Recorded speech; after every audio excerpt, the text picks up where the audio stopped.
저는 뭐 어쩔 수 없이 알려지기는 이제 사탄 목사로 좀 알려져 있지만 사실 제 주 관심사는 성경입니다. 성경에 관심이 많고 또 오늘 우리 선생님들과 함께 이야기를 나눠야 된다는 주제 이야기를 듣고 어떻게 할까 고민하다가 제가 이제 그 두 개의 주제를 좀 생각을 해봤어요.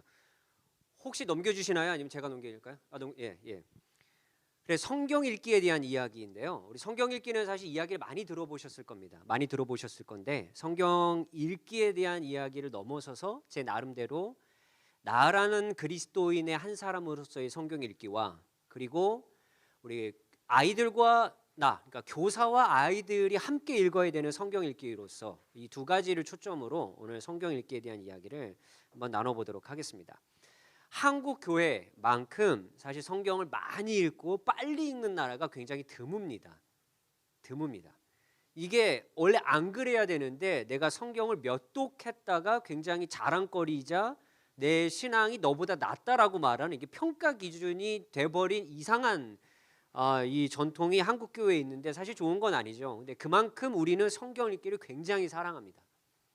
그래서 다른 언어들도 마찬가지지만 우리 유튜브에 보시면 성경 그냥 읽어주는 그 읽은 녹화해서 그냥 올린 영상들이 많은데 그 조회수들이 상당합니다.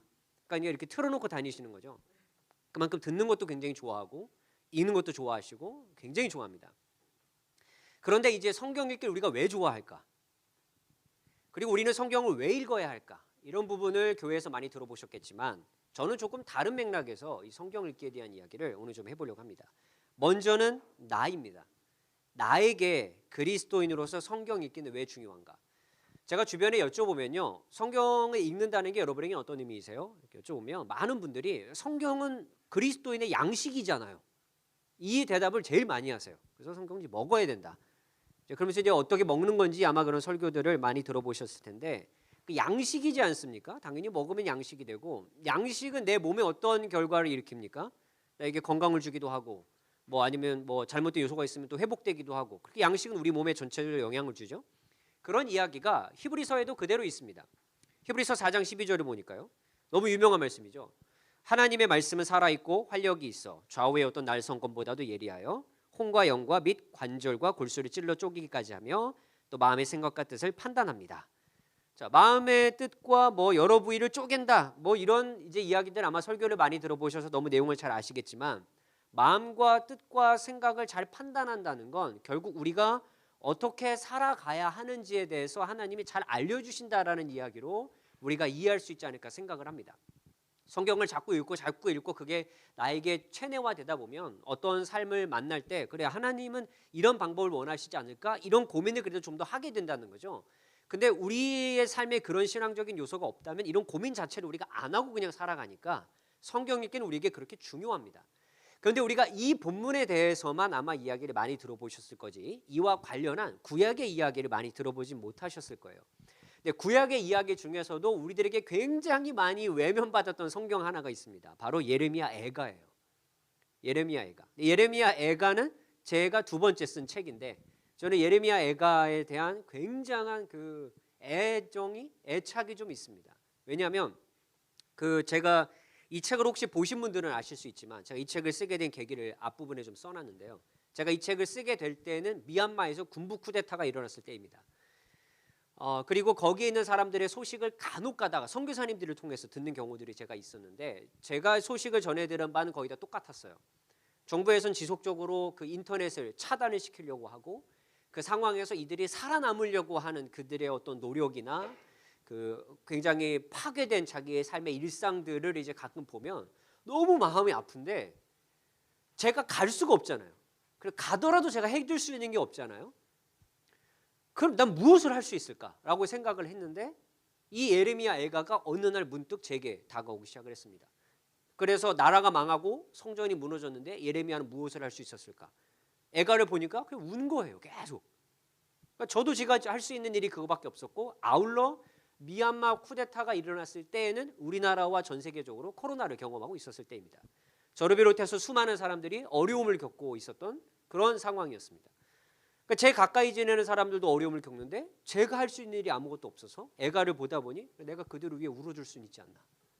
그러고 그때 이 애가를 묵상하면서 그들을 위해 기도하고 많이 울었던 그 시간들이 있었어요.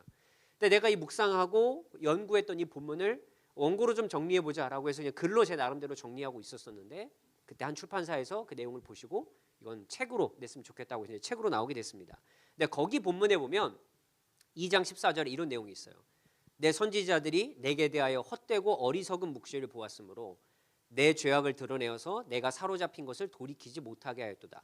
그들이 거짓 경고와 미혹하게 할 것만 보았도다. 자, 본문이 이렇게 있어요. 예레미야가 당시 종교 지도자들을 향하여, 여기 종교 지도자들은 단순히 제사장이나 뭐 이런 사람들이겠지만 저는 지금의 이 뭐랄까 상황으로 빗댄다면 사역자들뿐만 아니라 모든 그리스도인들에게 저는 합당한 말이라고 생각을 합니다. 근데 그게 뭐냐면 우리가 묵시를 본다고 말했지만 그 모든 묵시가 다 헛된 것이었어요. 그런데 진짜 묵시를 보았다면, 예레미야 생각에 진짜 너희들이 제대로 된 묵시를 보았다면 그 묵시를 통해 너희들은 죄악이 드러났을 것이고, 그리고 너희들이 사로잡혀 있었던 그 헛된 것으로부터 돌이켜서 원래 가야 할 진짜 길을 갔을 것이다 라고 지금 예레미야는 말하는 중이에요. 근데 당시에 있었던 종교 지도자들은 사람들을 향하여 잘못된 이야기만 끊임없이 했던 거죠. 그들은 하나님께 돌아올 수 있는 그런 생각을 절대 하지 못했습니다. 그럼 결국 오늘날 우리가 읽어야 하는 성경 읽기를 통해서 우리가 알아야 될 바를 애가를 통해서만 적용해 본다면 말씀을 보고 혹여나 내 안에 있는 죄가 있지 않은가 그걸 발견하게 될 수도 있고요. 아울러 내가 지금 사로잡혀 있거나 내 생각이 좀 어디에 집중되어 있는데 그게 하나님이 원하시는 것과는 전혀 상관없는 것은 아닐까? 그것으로부터 돌이키게 만들어주는 게 바로 말씀이라는 겁니다. 그렇기 때문에 많이 읽는 것이 중요하다기보다는 그 말씀이 내 삶을 하나님께로 돌이키게 만들고 내 삶을 잘 이렇게 정돈할 수 있도록 도와주고 있는가가 우리들에겐 굉장히 중요한 요소가 되겠죠. 그런 의미에서 생각해야 저는 이 바로 말씀이 우리에게 양식이 된다고 생각합니다. 이런 비난을 당시 사람들이 받을 수밖에 없었던 이유가 있습니다. 왜냐하면 이때 선지자들이라고 말은 하지만 여기에 있는 선지자들은 보통 왕으로부터 월급을 받는 선지자였을 가능성이 큽니다. 그렇기 때문에 왕에게, 특별히 왕에게 잘못된 이야기를 할 수 없는 사람이었습니다. 왜냐하면 그에게 월급을 받고 있으니까. 하지만 하나님의 예언자들은 왕으로부터 월급을 받았던 사람들이 아닙니다. 우리가 알고 있는 성경의 그 소수의 예언자들, 아모스, 호세아 뭐 이런 분들이요. 그렇기 때문에 이 본문을 보면 말씀은 우리들로 하여금 죄로부터 돌이키게 해야 되고 우리의 삶이 하나님을 향할 수 있도록 해야 합니다. 우리들에게 그게 굉장히 중요한 것이죠. 근데 여기까지 이 내용들은 아마 여러분 모두가 다 너무 잘 알고 계신 내용이라고 생각합니다. 그럼 우리가 말씀을 잘 먹는다면 하나님 말씀대로 사는구나. 그리고 뭐 우리의 죄악을 돌이킬 수 있게 되는구나. 이런 생각 당연히 하시겠죠. 당연히 하시겠지만 저는 시편의 이야기가 말씀을 먹게 되는 우리들에게 어떤 결과가 일어나게 하는지 가장 좋은 예가 된다라고 생각합니다. 시편 1편을 보니까 아마 많은 분들이 암송을 하는 구절에 이렇게 기록이 돼 있죠. 복 있는 사람은 악인의 꾀를 따르지 않고 죄인의 길에 서지 않고 오만한 자들의 자리에 앉지 않는다. 여러분 시편 1편에 나와 있는 저 복 있는 사람은 우리가 생각하는 복과는 좀 다릅니다. 좀 다른 복이에요. 히브리어로 복은 크게 두 가지가 있습니다. 하나는 바라크라고 하는 복이에요. 이 바라크는 여러분이 어떤 삶을 살아가든 간에 하나님께서 무조건적으로 주시는 은혜를 바라크라고 합니다. 그래서 창세기 1장, 2장 창조 본문에 계속 등장하는 복이 이 바라크예요. 그들은 뭐 하나님께 순종하고 말고 이런 거 아무 의미 없어요. 그냥 하나님이 막 주시는 복이에요. 그런데 여기에 나와 있는 복은 그 복과는 단어가 완전히 다른 단어입니다. 여기서 나타난 복은 히브리어로 아슈레라고 불리는 복인데요. 이 복은 정확한 의미로 좀 번역을 해보자면 행복에 좀 더 가까워요. 행복.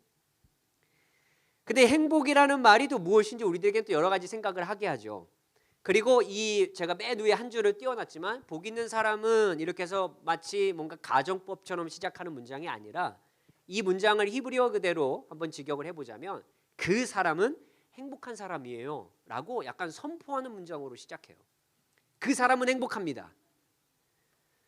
그 사람이 행복한 게 이제 여러 가지 이유가 있죠. 뭐 죄를 따르지 않고 길에 서지 않고 이제 요거는 제가 오늘 드릴 말씀의 주요 주제는 아니고요.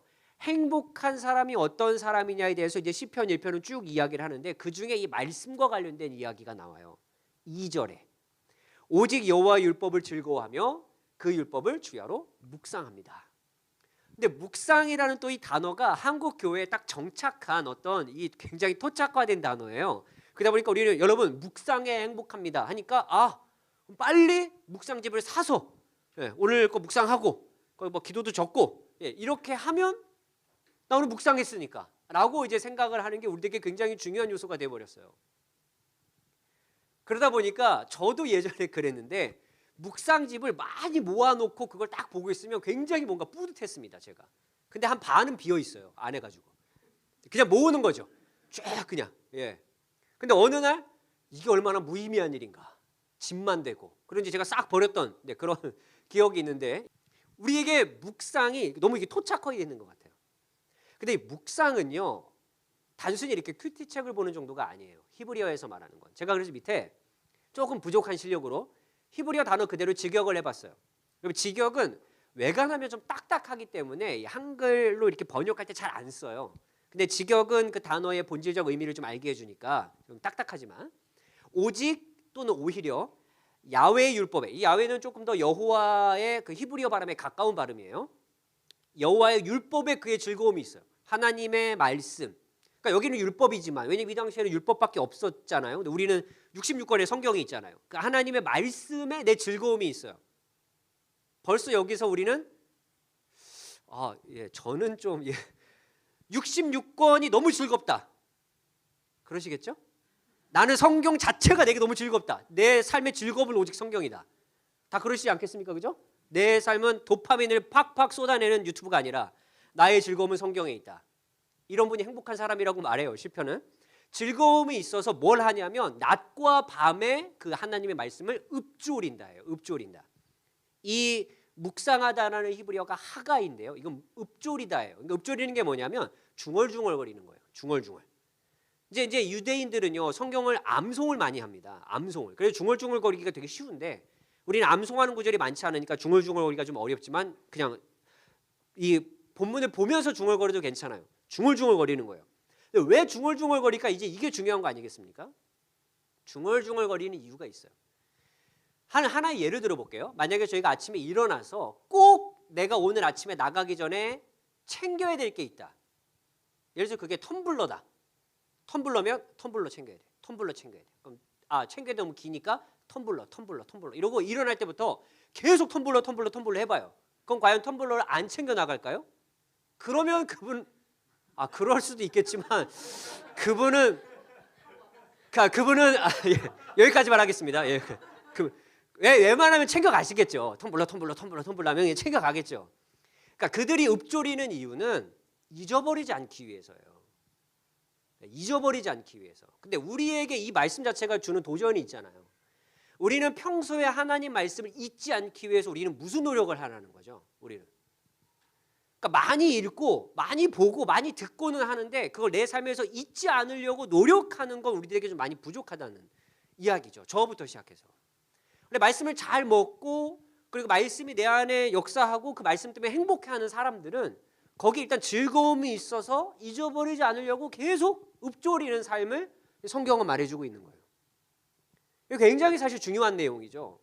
근데 우리가 왜 그럼 나는 말씀을 따라 산다고 하는데 왜 행복을 못 느껴요? 여러 가지 이유가 있겠죠. 아마 이제 시편은 또 다른 이야기 많이 하지만, 근데 이 본문을 넘어가기 전에 중요한 얘기가 하나 또 있어요. 여러분 여기 낮과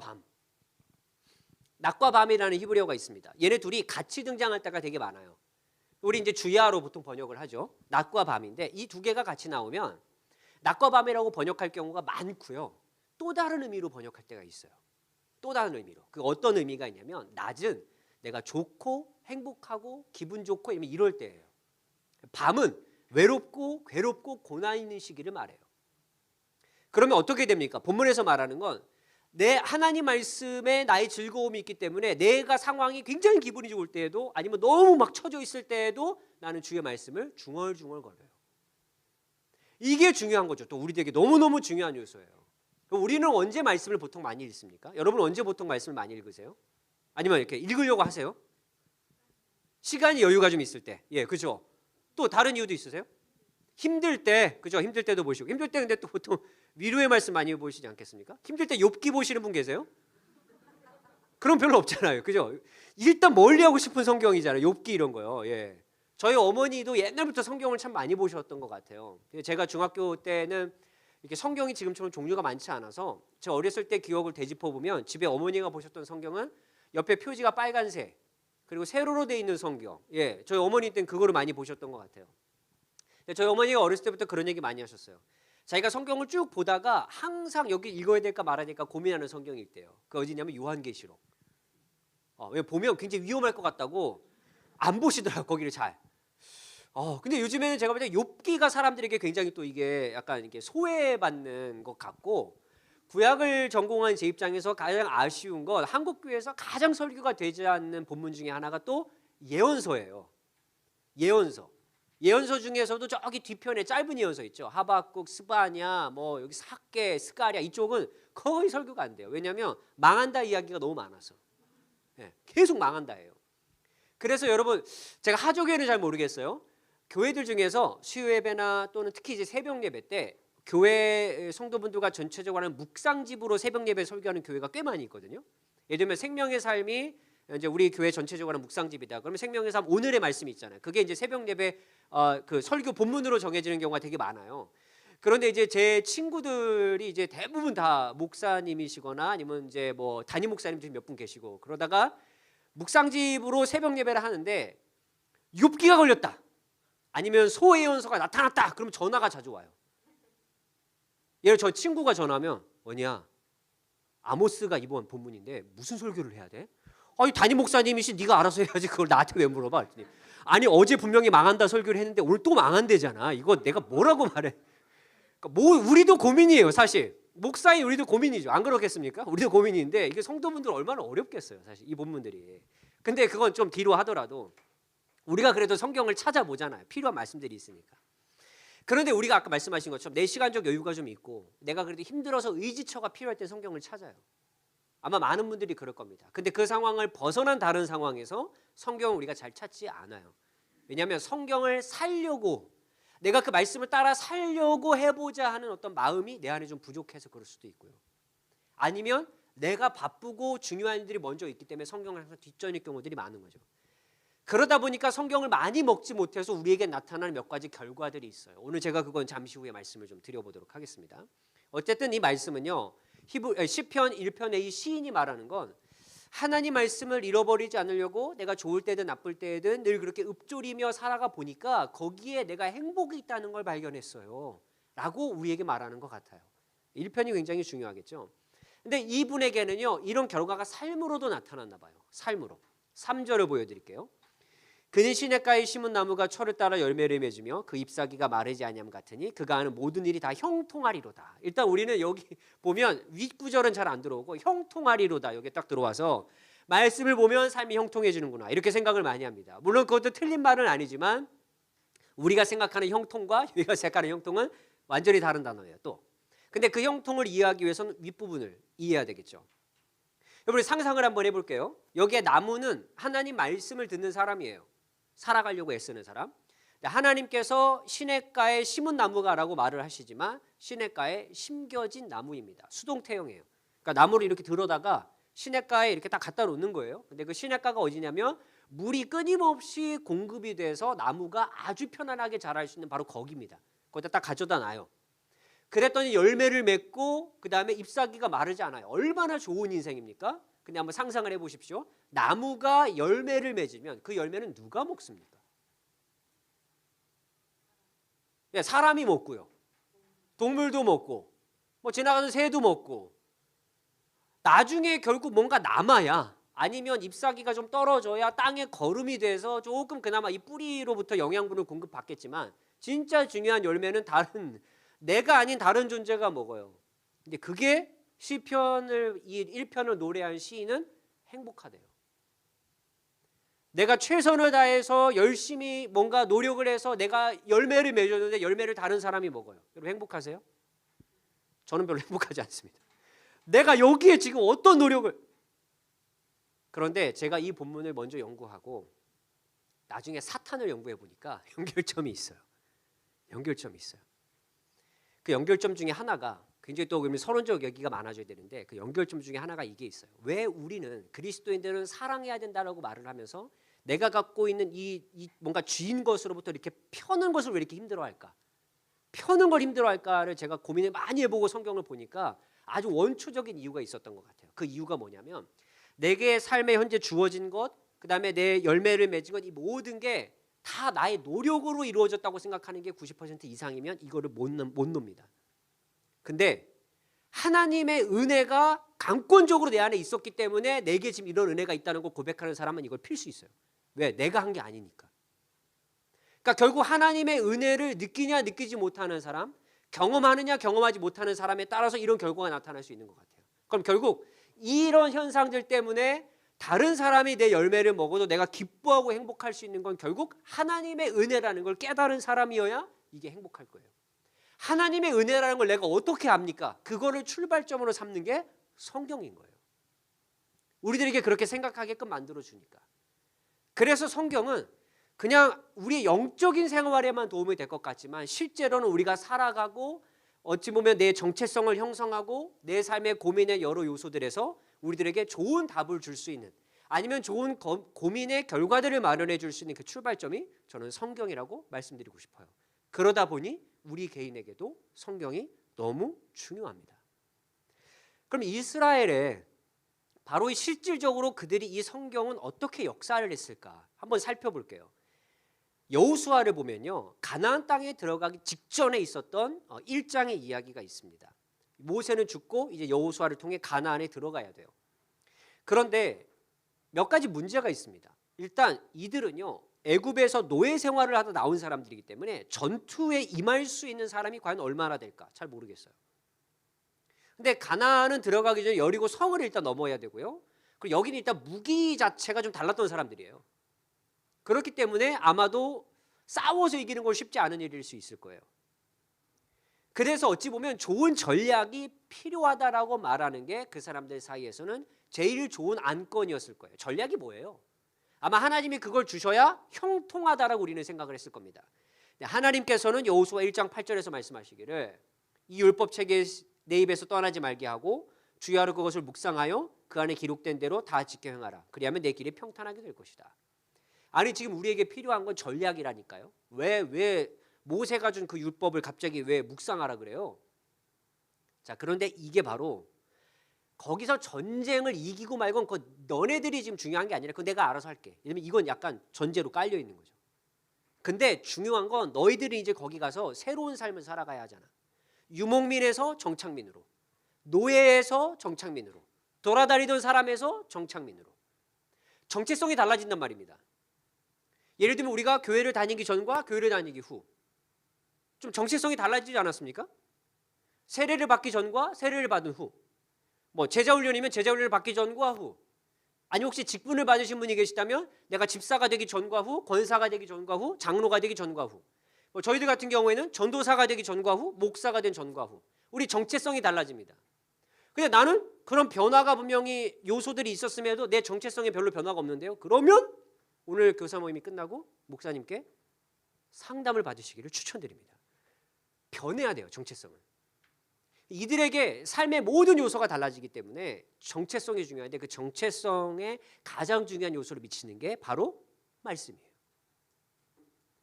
새로운 삶을 살아갑니다. 농업으로서의 삶을 살아가야 돼요. 어떻게 살아가야 되지? 정착민이에요. 어떻게 살아가야 되지? 땅을 분배받았어요. 지파가 모여 살아야 돼요. 어떻게 살아야 되지? 아무것도 몰라요. 어떻게 하시겠습니까? 하나의 예로 들어볼까요? 오늘 아마 제가 이 질문을 가장 많이 할 것 같은데, 아이들을 가르치고 아이들과 함께 할 때 아이들이 이런 고민을 분명히 하면서 살아가지 않겠습니까? 선생님, 저 어떻게 살아야 돼요? 이런 상황에서요? 저 무슨 선택을 해야 돼요? 때론 그런 질문에 우리가 대답을 해줘야 되겠지만 우리가 모르는 영역이 훨씬 더 많잖아요. 어떻게 말해주겠습니까? 오히려 내가 이런 경험을 해보니까 이게 맞아, 그렇게 살아가 가장 위험한 답일지도 모르겠어요. 나의 지혜로서는 맞을 수 있을지 모르겠지만 과연 내가 그리스도인의 교사로서 아이들에게 그리스도인으로서 살아가는 어떤 조언을 해주거나 답을 주는 게 그게 좋은 의미로서의 해답일까? 글쎄, 그걸 생각을 해봐야 될 일이겠죠. 그럼 좋은 말은 무엇일까? 오늘도 성경의 예들을 통해 좀 살펴볼 텐데, 정체성이 달라지는 시기에 너무 중요한 말이었어요. 근데 그 정체성에 대한 고민을 어디서부터 할 것인가? 말씀이죠. 그러면 기준을 삼게 됩니다. 이들이 어떻게 살아가야 되는지에 대해서. 근데 이게 너무너무나 중요했기 때문에 이들에게 율법책을 떠나지 말게 하라는 건 굉장히 중요한 명령이었어요. 근데 나중에 문제가 생깁니다. 본문을 하나 보여드릴게요. 열왕기하. 대제사장 힐기야가 서기관 사반에게 이르되 내가 여호와의 성전에서 율법책을 발견하였노라 하고 힐기야가 그 책을 사반에게 주니 사반이 읽으니라. 자, 이 요시야가 종교 개혁을 할 때 이 발견했던 그 율법책이죠. 우리는 이 본문을 보고 요시야가 종교 개혁을 한 것에 굉장히 초점을 많이 맞춰요. 중요한 일이죠. 근데 이 사건이 일어나게 된 계기가 저는 더 중요하다고 생각해요.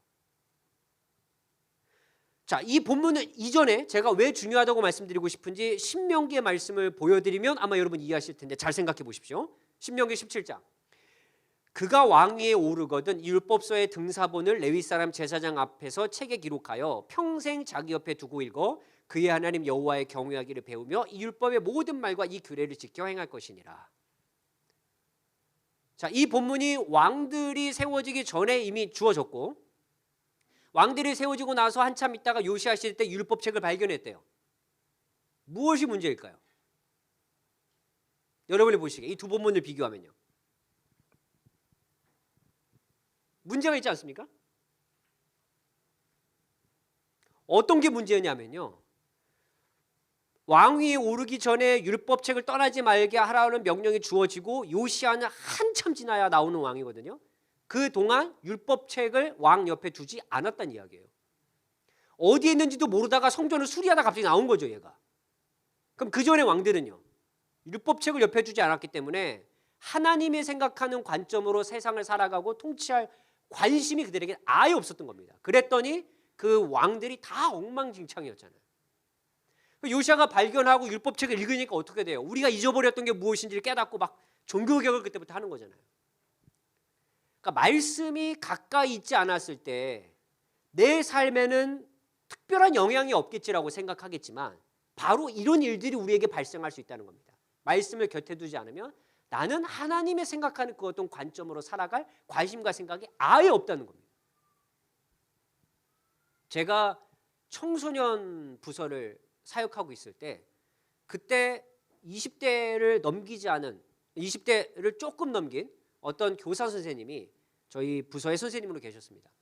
그리고 그분이 저는 이제 그 교회를 사임하게 됐고 한참 지나서 만나게 됐습니다. 몇 년 전에. 그분도 이제 꽤 나이가 성장했고 저도 꽤 나이가 성장했죠. 그분은 교회를 떠났습니다. 제가 여쭤봤어요. 조심스러운데 왜 교회를 혹시 안 다니시고 있냐 지금. 그렇게 얘기했더니 그런 말 하더라고요. 자기가 나이가 조금 들고 직장을 구하고 이 생활하다 보니까 돈이 그렇게 자기의 삶에 이제 크게 어려움이 닥치지 않고 적당히 내가 혼자 살 수 있는 정도는 벌게 됐고 그리고 인생에 그렇게 어려움이 없다 보니 하나님이 내 인생에 왜 필요하신지 내가 모르겠다. 그래서 교회를 떠나게 되셨다는 얘기를 하더라고요. 제가 곰곰이 생각을 해봤어요. 제가 왜냐 그 교회 같은 교회에 있었으니까 그리고 저희 부서 선생님이었으니까 나는 우리 아이들이나 선생님에게 하나님이라는 존재를 어떻게 내가 알려줬던 것일까? 굉장히 심히 반성을 많이 했습니다. 너무 제가 죄송했어요. 이건 이분의 문제라기보다 이분과 한 몇 년간 있었던 신앙생활 함께 했던 그냥 제 스스로 저를 많이 돌아보는 제 사역을 돌아보는 계기가 됐어요. 하나님이라는 분이 이분에게는 내가 생각하는 것과 좀 다른 존재였구나. 그때부터 제가 어떤 고민을 하기 시작하냐면 하나님은 내 삶에 왜 필요할까? 어떤 이유 때문에 이 말씀, 오늘 이제 말씀이지만 이게 내 삶에 필요하다는 걸 나는 어떻게 사람들에게 이야기해 줄까? 그런 지점에서 저는 이 부분 하나를 조금씩 발견해 나가기 시작했어요. 성경은 생각보다 내가 살아가는데 꽤 많은 영향을 미치고 있다. 성경의 예들을 보니 이 율법책을 곁에 두지 않았던 왕들은 죄악을 사랑하는 데 너무 관심이 많았고 백성들을 다스리는 것에도 관심도 없었고 약자를 돌보는 것에도 아무 관심이 없었고 무엇보다 하나님에 대한 경건 생활을 지키는 것에 아무 관심이 없었습니다. 이들의 삶에 영향을 미치는구나. 성경을 가까이 하지 않는 것. 그럼 결국 지금 우리도 성경을 가까이 하지 않으면 하나님께서 우리의 삶에 원하시는 게 무엇일까에 대한 고민할 수 있는 어떤 아무것도 없기 때문에 내가 살아가고자 하는 내 삶의 정체성과 내 결정의 요소와 많은 것에 영향을 미치겠구나. 그럼 아울러 내가 하나님의 말씀대로 어떻게 살아보겠는지에 대해서 아무 고민도 없는데 그런 고민을 하는 학생들이 나에게 물어보면 나는 그에게 무슨 얘기를 해줄까? 결국 내가 살아가면서 경험했던 내 이야기 정도만 해주고 말겠죠. 하나님의 이야기가 아니라. 그럼 결국 나에게도 영향을 미치고 내가 섬기고 도와주는 우리 학생들과 우리 자녀들과 주변 사람들에게 영향을 미친다는 게 너무 확실한 결과라고 생각을 했습니다. 그래서 이런 본문들은 성경은 우리들의 삶에 밀접하게 영향을 미친다라고 생각을 했습니다. 그러고 나서 제가 발견한 또 하나의 책이 제게 아주 중요한 요소로 작용하게 됐는데 다니엘이었습니다. 여러분, 다니엘은 너무 어려운 성경이에요, 사실. 그리고 우리나라에도 다니엘을 전공하신 교수님이 한 분밖에 계시지 않습니다. 굉장히 어려운 성경이에요. 근데 어려운 본문은 다 빼고 중요한 본문 중에 하나가 저에게 확 와닿는 때가 있었어요. 그거 뭐냐면 다니엘 9장 2절을 먼저 보여드릴게요. 곧 그 통치 원년에 나 다니엘이 책을 통하여 여호와께서 말씀으로 선지자 예레미야에게 알려주신 그 연수를 깨달았나니 곧 예루살렘의 황폐함에 70년 만에 그치리라 하신 것이니라. 자, 여기에요. 그러니까 이 다니엘이 뭐 앞에 우리가 얘기 많이 알고 있잖아요. 그 사자굴의 다니엘부터 시작해갖고 왕의 진미를 거절하 이런 이야기 이제 앞부분에 있고요. 앞부분 지나고 나면 쭉 그냥 환상 얘기가 나와요. 그래서 뒷부분으로 갈수록 어렵습니다, 다니엘이. 그러니까 환상의 본문 중에 하나인데 다니엘 어떤 환상을 봐요. 근데 무슨 말인지 모르겠어요. 근데 환상을 봤는데. 그래서 그가 막 기도를 해요. 그랬더니 깨달음을 그가 얻게 돼서 우리 민족의 죄가 큰 문제가 있다는 걸 알게 되고 이게 그가 회개 기도를 막 하게 돼요. 어쨌든 이런 본문들이 있는데 근데 그때 다니엘이 깨달을 수 있도록 도와주신 하나님의 역사가 이 본문에 기록이 되어 있는데 23절에 기록이 되어 있어요. 곧 내가 다니엘이 기도를 시작할 즈음에 명령이 내렸으므로 이제 내게 알리러 왔느니라. 너는 크게 은총을 입은 자라. 그런즉 너는 이 일을 생각하고 그 환상을 깨달을지니라. 여기 가브리엘이라는 천사를 하나님이 보내세요. 왜 보내시냐면 그가 환상으로 본 게 너무 어려워서 깨닫게 하시기 위해서. 무슨 뜻인지. 근데 여기에 본문이 뭐냐면 너는 크게 은총을 입은 자라라고 하나님께서 천사를 통해 가브리엘을 통해 이야기를 하고 그걸 이제 가브리엘이 이야기를 이제 다니엘에게 해주는 거거든요.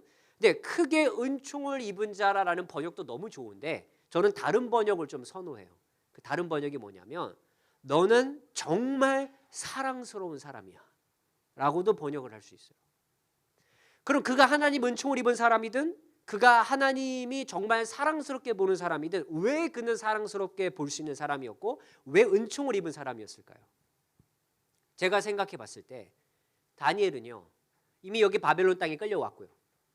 그리고 친구들이 있긴 하지만 몇 명 없고요. 다니엘이 끌려왔을 때는 어렸을 때이고요. 그리고 민족들이 함께 끌려오긴 했지만 그는 왕실로 불려갔잖아요. 몇 명 없는데 왔고요. 그 다음에 바벨론이라고 하는 거대 국가가 지금 자기네들을 통치하고 있고요. 굉장히 어려운 시기에 지금 끌려온 포로민으로 여기 있단 말이에요. 어린 이 사람이 무엇을 할 수 있었을까요? 다니엘 보면 우리가 너무 잘 아는데 그는 시간마다 기도를 합니다. 이게 중요한 거죠. 그는 어떻게 살아야 할지 모르는 이 고민의 시기에 끊임없이 그는 기도를 했어요. 물어봤단 말입니다. 하나님이 제 생각에는 그 모습을 사랑스럽게 보신 것 같아요. 우리는 이런 말 많이 하죠. 그냥 생각해봐. 뭐 알아봐. 이런 얘기를 굉장히 많이 하지만 형식적으로 하는 말 중에 하나 우리 교인들이 기도해봐. 기도해 볼게요. 형식적으로 말하지만 어찌 보면 가장 필요한 건 우리에게 그거예요. 왜 기도를 해야 돼요? 성경에 보니까 있어요. 기도를 해야 한다고. 그게 우리에게 딱 이게 체내화돼 있어야 기도를 하죠. 그게 없으면 우리는 기도를 안 하고 고민만 한다니까요. 그러니까 결국 내가 생각하기에 가장 적절한 해결 방법을 우리는 선택하고 그냥 살아가요. 거기엔 또 하나님이 없는 거죠. 그러다 보니 다니엘은 10장에서도 2번이나 큰 은총을 받은 사람이요. 이게 2번이나 또 나와요. 제 생각에 이거 다니엘은 기도하는 사람이었기 때문에 굉장히 중요한 이야기였다고 생각합니다. 자, 그럼 내가 성경을 읽는 건 이렇게 중요하구나라는 걸 충분히 아셨을 거라고 생각해요. 이제 필요한 건 아이들과 내가 읽는 성경, 또 아이들에게 성경은 왜 중요할까? 이 부분을 정리하고 저는 오늘 제 특강을 마치려고 해요. 아이들과 성경을 나눠야 하는 중요한 이야기는 좀 갈라디아서 있다고 생각합니다. 가르침을 받는 자는 말씀을 가르치는 자와 모든 좋은 것을 함께 하라. 좋은 게 뭐예요? 여러분 좋은 게 뭡니까? 먹는 것을 함께 하라. 이거 좋은 일이죠. 먹는 게 좋은 거니까. 노는 거 함께하라. 이것도 다 좋은 일이죠. 근데 내가 말씀이 좋은 줄 알아야 그게 좋은 것을 함께하죠. 내가 말씀을 살아보니 그 말씀에 정말 행복이 있다는 걸 알아야 그걸 아이들에게 가르쳐주고 싶죠.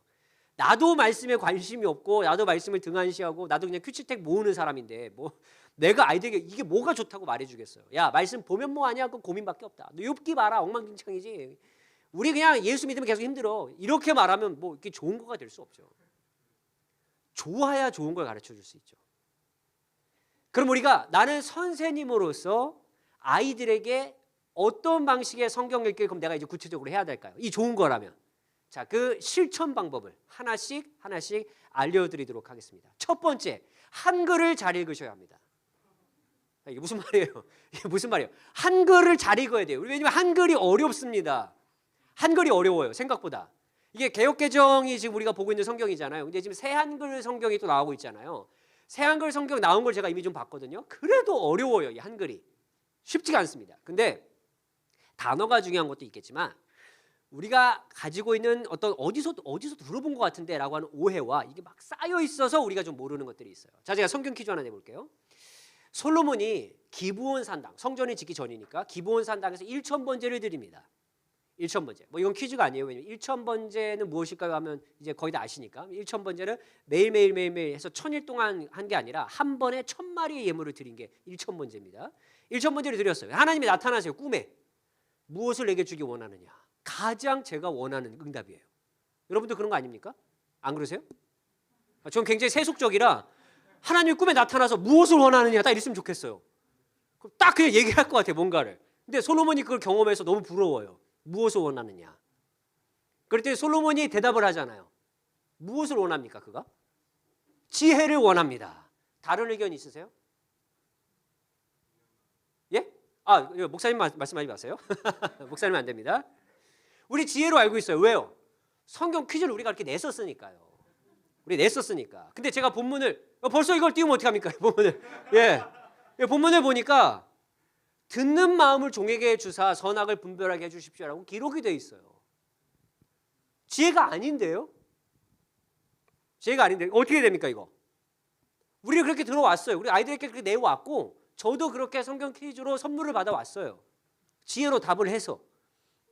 근데 보니까 지혜가 없어요. 뭐야? 듣는 마음이에요. 그래서 말씀드리는 거예요. 내가 알고 있는 바가 있지만 성경을 잘 보시고 거기에서 말하는 바가 무엇일지 우리가 생각하는 게 되게 중요해요. 여러분 우리가 이건 그냥 지나가는 말로 여러분 구약 성경에 사탄이 등장하거든요. 욥기 말고 어디에 등장하는지 아세요? 욥기 말고. 아, 지금 목사님 말고요. 저에게 말씀하신 여러분의 눈빛의 대답은 욥기 말고도 있어요? 약간 이런 좀 말씀을 하시는 것 같은데 저도요. 죄송해요. 여러분 앞에 약간 제가 조금 더 하면 저는 성경을 조금밖에 못 읽었어요. 제가 한번 몇 독을 읽었나 한번 생각해 보니까 저는 한 5독 정도는 한 것 같아요. 근데 사탄을 연구할 때까지 욥기 외에 다른 부분에 사탄이 나오는 걸 처음 알았어요. 스가랴와 역대상에 사탄이 나옵니다. 처음 하신 분 많죠, 그죠? 여러분도 1독하시진 않았을 거 아니에요. 2독, 3독, 4독 막 하셨을 거 아니에요, 그죠? 근데 우리는 언제나 이렇잖아요. 아침마다 새롭고 늘 새로워요, 성경이. 1독해도 새롭고 2독해도 새롭고. 늘 그렇잖아요. 저도 그래요. 늘 그렇습니다. 그러니까 내가 알고 있는 거 맞는 것 같은데 아니면 오늘 아이들과 공과 공부를 한다면 본문이 어디인 줄 아는데 내일 본문 내용 다 알아 라고 생각할 수 있지만 잘 보면 모르는 본문들 내가 이런 본문이 기록되어 있었나라고 생각하는 본문이 꽤 있을 수 있어요. 내가 다 아는 거야 라고 생각하지 마시고 성경, 특히 한글을 잘 읽어보시면 이런 세세한 부분들을 더 잘 발견하실 수 있습니다. 한글을 잘 보셔야 돼요. 두 번째는요, 질문과 용기가 필요합니다. 선생님들에게도 필요하고 아이들에게도 필요합니다. 자, 이게 듣는 마음이라고 이제 말씀을 드렸지만 이게 지혜로 알려진 이유가 있어요. 자, 역대하 보여주십시오. 주는 이제 내게 지혜와 지식을 주사. 역대하에는요, 지혜라고 딱 단어가 기록이 돼 있어요. 그러니까 솔로몬이 구한 건 지혜입니까? 라고 말하면 틀린 답은 또 아니에요. 역대하는 이렇게 말하니까. 그러면 왜 열왕기상에서는 듣는 마음이라고 말하고 왜 여기서는 이거라고 말할까요? 라고 궁금증이 생길 수 있단 말이에요. 만약에 선생님들이 궁금증이 생긴다면 보고 다 이유가 있겠지라고 하면 여기서 해답을 찾기는 어려워요. 왜? 이거 왜 같은 얘기 하는 건데 좀 다르지? 그럴 때 여러분을 도와줄 수 있는 분들이 계시잖아요. 어디요? 여기 앉아 계시기도 하고, 그죠? 저쪽에 앉아 계시기도 하고, 우리 교회 사역자분들이 계시잖아요. 이거 본문 이거 이상한데 이거 좀 알려주십시오. 이럴 때 만약 우리 목사님들이 아유 집사님 이러시면 바로 담임 목사님한테 얘기하세요. 이분들은 상담을 받아주실 분들이에요. 예. 우리도 모르는 게 많아요. 사실 저희도 목회자라고 저희가 66가 다 알겠습니까? 보면 저도 미처 몰랐던 부분인데 한번 연구하고 제가 알려드리겠습니다. 이렇게 선생님들과 쌍방간에 서로 배움과 질문이 있어야 이게 같이 성장해 가는 거지. 왜 우리가 발견 못하니까요. 왜냐면 저도 내일 성경 보면 또 새로우니까요. 잘 모르거든요. 근데 아이들도 그럴 수 있잖아요. 근데 그 아이들이 질문을 용기 있게 할 수 있는 편안한 이 분위기가 돼야 아이들이 물어볼 수 있지 않겠습니까? 그런 분위기를 함께 만들어야 되죠. 아이들이라고 왜 궁금한 게 없겠어요. 제가 가끔 이제 저도 청소년 아이들이나 이렇게 만나보면 애들이 물어보는 게 있어요. 그러면 굉장히 독특한 질문을 하는 친구들이 있어요. 생각해 본 적도 없어요. 그런 질문을. 근데 그럼 저는 두 가지 생각을 해봐요. 내가 못 본 질문이 있겠구나라는 생각과 하나는 내가 이제 이 친구들과 세대 차이가 엄청나게 나서 저 질문이 무슨 의도인지 내가 알아듣기가 너무 어렵구나. 그럼 다시 한번 물어보기도 하고 그러면서 이 아이들이 진짜 궁금해하는 게 무엇인지 저도 찾아보거든요. 저는 질문과 용기가 바로 우리 교회 학교 안에 자연스럽게 있어야 하는 분위기라고 생각을 해요. 그래야 성경에 관심을 갖죠. 예, 굉장히 필요합니다. 자, 그리고요. 선생님들 사이에서 가장 조심해야 되는 거고 아이들에게 절대 알려주지 말아야 되는 것이 바로 성경 뽑기입니다. 예, 그러니까 뭐 송구영 신임회 때 뽑는 거 말고요. 그건 다 의도가 있으니까 그건 빼고 그냥 뽑기. 자, 예를 들어 볼게요. 조금 연세가 있으신 분들은 들어보신 분도 있을 수도 있고요. 아니면 어디 이미 들어보신 분도 계실 수 있는데 성경 뽑기와 관련해서 아주 유명하고 아주 오래된 예화가 있어요. 고전 예화. 어떤 분이 난 오늘 말씀을 어떻게 따라 살 것이냐 묵상하고 이런 게 아니라 성경을 딱 펼쳐서 내 눈앞에 딱 보이는 거. 예, 그거가 오늘 내게 주어진 말씀이다라고 살아가겠다는 어떤 분이 계셨다고 합니다. 우리 아시는 분도 잠깐 모른 척 해주시고, 그죠? 예, 모른 척 해주시고 제가 말 다 끝났을 때 같이 이렇게 웃어주시면 됩니다. 아시는 분, 예, 모르시는 분은 그냥 모르시면 되니까. 성경을 딱 펼쳐서 내가 눈에 딱 가는 본문을 봤더니 마태복음 27장 5절을 딱 본 거죠. 이분이 본문이 뭐냐? 유다가 물러가서 스스로 목매어 죽은지라. 여기가 딱 나온 거죠. 큰일 날 본문이죠, 사실. 성경을 덮었죠, 이분이. 내가 다시 한번 우리 기회를 또 주지 않겠느냐, 하나님은. 다시 한번 내가 본문을 펴서 거기에 내 눈앞에 딱 꽂힌 거. 내가 오늘 그 말씀 붙잡고 살리라. 폈더니 누가복음 10장 37절이 나온 거죠. 너도 가서 이와 같이 하라. 딱 본문이 나온 거죠. 진짜 큰일 났죠. 그래서 주님도 3-4번 아니겠나. 예, 그리고 세 번째 말씀을 딱 폈더니 요한복음 2장 5절. 너희에게 무슨 말씀을 하시든지 그대로 하라. 딱 보인 거죠. 뽑기에 가장 위험한 예입니다. 이런 거. 근데 이런 본문들이 우리들에게도 영향을 미치고 있다는 사실 여러분 알고 계십니까? 하나 딱 뽑았습니다. 어디가 나왔습니까? 욥기 8장 7절. 자, 여기. 내 시작은 미약하였으나 내 자랑은 심히 창대하리라. 이건 교회를 다니시지 않는 분들도 많이 사용하는 본문 중에 하나이기 때문에 오해가 우리나라에서 굉장히 많은 성경입니다. 제가 이 본문 꼭 교사 세미나가 아니라 여러 이유 때문에 이 본문 얘기를 굉장히 많이 하거든요. 그러면 이제 몇몇 분들이 어두우세요. 왜요? 가게에 걸려 있거든요. 본인 사업장에 걸려 있으시거든요. 왜냐? 이 본문은 전혀 우리가 생각하는 본문과 상관이 없는 본문이니까요. 너는 지금 시작은 좀 조그맣게 했을 건데 나중에 기업이 될 거야. 이런 본문이 아니잖아요. 넌 지금 어린데 나중에 성숙한 사람이 될 거야. 이런 본문은 아니잖아요. 왜냐하면 이 8장 7절을 쏙 뽑아서 읽으면 누군가는 그렇게 읽을 줄 모르겠지만 이 본문이 속한 데는 바로 욥기 8장 2절에서 7절 사이에 있으니까. 자, 여긴요. 수아 사람 빌닷이 욥에 대해서 비난을 하며 던진 말이에요. 쭉 읽어보니까 마지막 7절에 우리가 보는 본문이 있죠. 이 본문은 뭐냐면 너 죄를 안 지었는데 하나님이 이런 일 주시는 분 아니야. 잘 생각해봐. 너 죄가 있어. 그래서 너 지금 삶이 엉망진창이지. 지금 이렇게 이럴 수는 있는데 빨리 회개하고 돌이키면 하나님이 또 회복시켜 주실 거야. 이 의도가 있는 말이 8장 7절이에요. 그러면 뽑기를 우리가 하지 않기 위해서 하나만 쫙 뽑아서 이거를 잘못 알려주지 않기 위해서 무엇만 우리가 파악할 수 있으면 됩니까? 문맥만 파악하면 돼요. 앞뒤만 잘 읽어도 우리가 해결할 수 있는 요소들이 굉장히 많이 있습니다. 그런데 문제는 뽑기를 하지 않고 문맥을 내가 이어서 봤는데 뭔가 또 이해되지 않는 문제가 생기는 것도 있습니다. 자, 제가 본문 하나 보여드릴게요. 이사야 34장 보여주세요. 너희는 여호와의 책에서 찾아 읽어보라. 이것들 가운데 빠진 것이 하나도 없고 제짝이 없는 것이 없으리니 이는 여호와의 입이 이를 명령하셨고 그의 영이 이것들을 모으셨습니다. 자, 여러분, 제가 이 본문을 설명드립니다.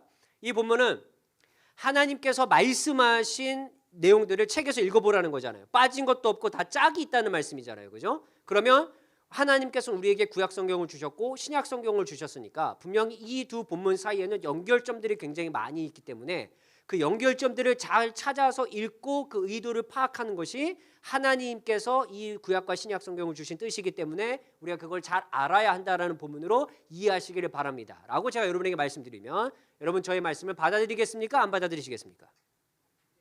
받아들이십니까? 예, 저를 신뢰하십니까 이제? 지금 본지 약 1시간이 안 됐는데 저 신뢰하시는 거예요? 아, 그래도 목사니까. 예. 만약에 제가 이렇게 이야기했다면 여러분은 빨리 저를 신고하셔야 됩니다. 이렇게 해석을 하는 것이 신천지입니다. 그러면 지금 글만 보기에도 그렇게 보이는데 짝이 없다고 하니까 그래서 제가 말씀드리잖아요. 문맥을 보셔라. 이 본문이 어디에 속해 있습니까? 문맥을 보여주십시오.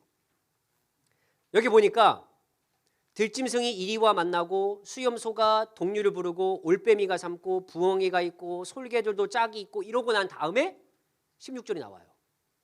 이게 무슨 말이냐면 하나님께서 심판을 선고하시는 메시지 중에 일부인데 이렇게 짝이 딱딱딱 맞는 것처럼 내가 너희들에게 심판의 메시지로 준 것은 짝이 맞는 것처럼 하나도 빠지지 않고 너희들에게 완벽하게 이루어질 것이다라고 하는 강력한 심판 선포가 지금 여기 들어있는 본문이에요. 그러니까 이렇게 잘못 하나 쏙 빼서 읽는 걸 우리는 그냥 오해 정도만 할 수 있겠구나라고 이게 아니라 저쪽에 있는 사람들은 이렇게 잘못된 해석으로 이용을 한다고요. 이렇게 해서 우리가 거기 그럴 수도 있겠구나라고 하면 우리는 거기 한번 빠져들기 시작하면 이게 헤어나오기 어렵지 않겠습니까? 여러분 왜 그렇게 이단단체 사람들이 빠져서 못 나오겠어요? 이게 한번 그렇게 들어가면 이게 쉽지가 않거든요. 우리 아이들이라고 거기서부터 자유롭겠습니까? 저도 이단에 빼앗긴 제 주변 사람들이 꽤 있어요. 손을 쓰지 못합니다. 지금은. 너무 마음이 아파요. 근데 그 출발점도 다 어디서부터 시작했냐면 성경 때문에 시작했어요. 성경 때문에. 그러니까 여러분이 가지고 계신 이 성경에 대한 중요한 신앙은 내 신앙을 지키는 데도 굉장히 중요하겠지만 아이들에게도 너무너무 중요한 요소가 될 수 있다는 거예요. 그런데 이럴 수 있잖아요. 아까 본문은 욥기는 내가 읽어봐도 이해가 돼요. 근데 이사야 같은 경우는 이렇게 보니까 짝이 없다는 게 여기 본문에 들어가서 갑자기 왜 짐승도 쭉 나오고 이해가 좀 안 되기도 하잖아요. 분명히 뭔가 좀 있는 것 같은데 그럴 때 제가 말씀드리잖아요. 자, 여기 앉아 계신 우리 목회자분들 계시잖아요. 저분들에게 가서 제가 이사야 34장을 보는데 이거 뭔가 좀 이상한데 이해가 잘 안 된다. 이런 또 질문을 해주셔야 같이 또 배우고 같이 공부하고 질문하고 이런 걸 통해 우리 같이 성장할 수 있다는 거죠. 그래서 이 문맥 읽기는 우리들에게 상당히 중요합니다. 자, 그럼 앞에서 말씀드린 건 한글을 똑바로 봐야 되고 이렇게 뽑아서 읽으면 안 되고 또 우리 이게 문맥 읽는 거 굉장히 중요하구나. 근데 이거는 중요도를 말씀드린 건데 이 중요도 상위에 있는 중요도가 있어요. 로마서 12장 2절. 너희는 이 세대를 본받지 말고 오직 마음을 새롭게 함으로 변화를 받아 하나님의 선하시고 기뻐하시고 온전하신 뜻이 무엇인지 분별하도록 하라. 이 말이 무슨 말이냐면 하나님의 말씀은 삶을 변화시킬 수 있다는 사실을 믿어야 된다는 이야기예요. 내가 하나님 말씀이 능력이 있다는 것에 대해서 아무 관심이 없는데 이 말씀을 아이들에게 가르쳐주는 건 완전히 무의미한 일이에요. 그것보다 여러분 시간 낭비는 없습니다. 그래도 부족하나마 내가 아이들과 조금 이렇게 같이 이야기하고 뒹구르고 또 때로 싸우기도 하고 이렇게 하면서 내가 가르쳐준 이 과정이 내 어떤 능력이나 이런 것보다 말씀 자체의 능력이 있기 때문에 아이들이 또 우리가 살아가면서 이 세대 안에서 하나님이 원하시는 뜻이 무엇일까를 고민하며 살아가게 만들어준 그 하나만 아이들에게 심어줘도 굉장히 중요한 요소가 될 수 있지 않겠습니까? 왜냐하면 그 친구는 그래서 그 아이는 평생을 살아가며 선생님 덕분에 하나님만 잊어버리지 않아도 하나님께 물으며 살아가면 되는 거잖아요. 그게 이들에게 가장 중요한 삶이거든요. 우리들에게도 그렇고.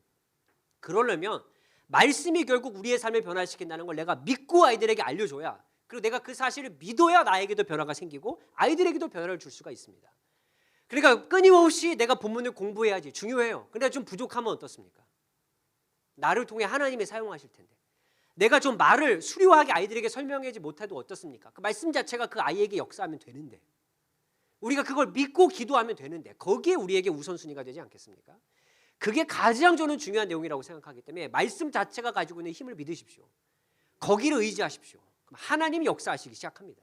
우리의 능력, 중요할 수 있겠지만 하나님 그 능력 때문에 역사하시는 분은 저는 아니라고 생각해요. 좀 어느래도 괜찮고요. 좀 부족하셔도 괜찮고요. 다 괜찮습니다.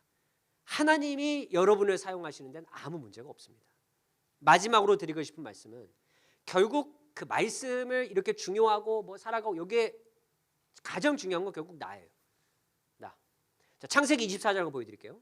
하늘의 하나님께서 나를 내 아버지 집과 내 고향 땅에서 떠나게 하시고 내게 말씀하시며 내게 맹세하여 이르시기를 이 땅을 내 씨에게 주리라 하셨으니 그가 그 사자를 너보다 앞서 보내실지라.